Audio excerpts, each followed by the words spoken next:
কালকে রান্না হবে মোচার তরকারি। এই দেখো মোচা, আজকে এই জন্য এটাকে মা ছাড়িয়ে রাখছে না, মোচা খাওয়ার আগে দিনটাকে ছাড়িয়ে নুন জলে মানে ভিজিয়ে রাখে এটাকে। এই যে মোচার ফুলে রাখে, এগুলো কাটবে। আর মোচাটাকে ছাড়ানো যেটা হয় ও মিষ্টি মোচা।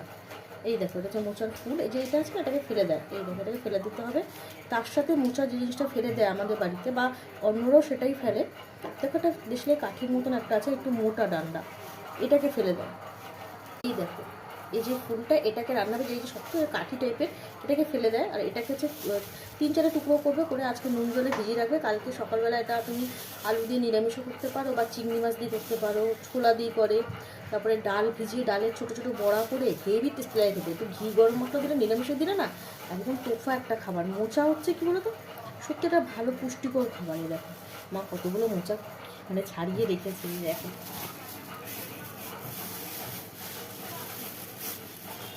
মা বসে বসে প্রত্যেক মানে মোচাগুলোকে ওরা ছাড়িয়েছে।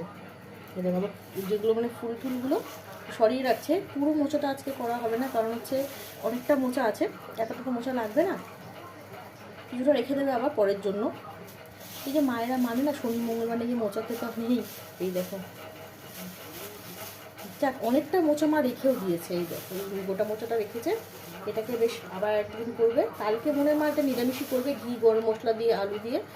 একটা টেস্টি খাবার, এটা মায়েরাই করতে পারে। আমরা আমরা যদি খেতে পারি ভাই মোচা, কিন্তু টেস্টিও আছে, একটা পুষ্টিকর খাবার মোচাটা। আর মোচা ঘন্ট রেডি করে রাখতে আজকে। আর একটু ঘন্ট চচ্চড়ির দিকে মায়েরা হচ্ছে একদম সিদ্ধ হস্ত, মানে করবেই, যতই খাটনি হোক গিয়ে এসব রান্না করবেই। কালকে দেখাচ্ছে তোমাদের মোচাটা মা কীরকম রান্না করেছে, কেন এটা তো আজকে রান্না মানে কালকে রান্না হবে, কিন্তু মোচা পারলে খেয়েও টেস্টি রান্না।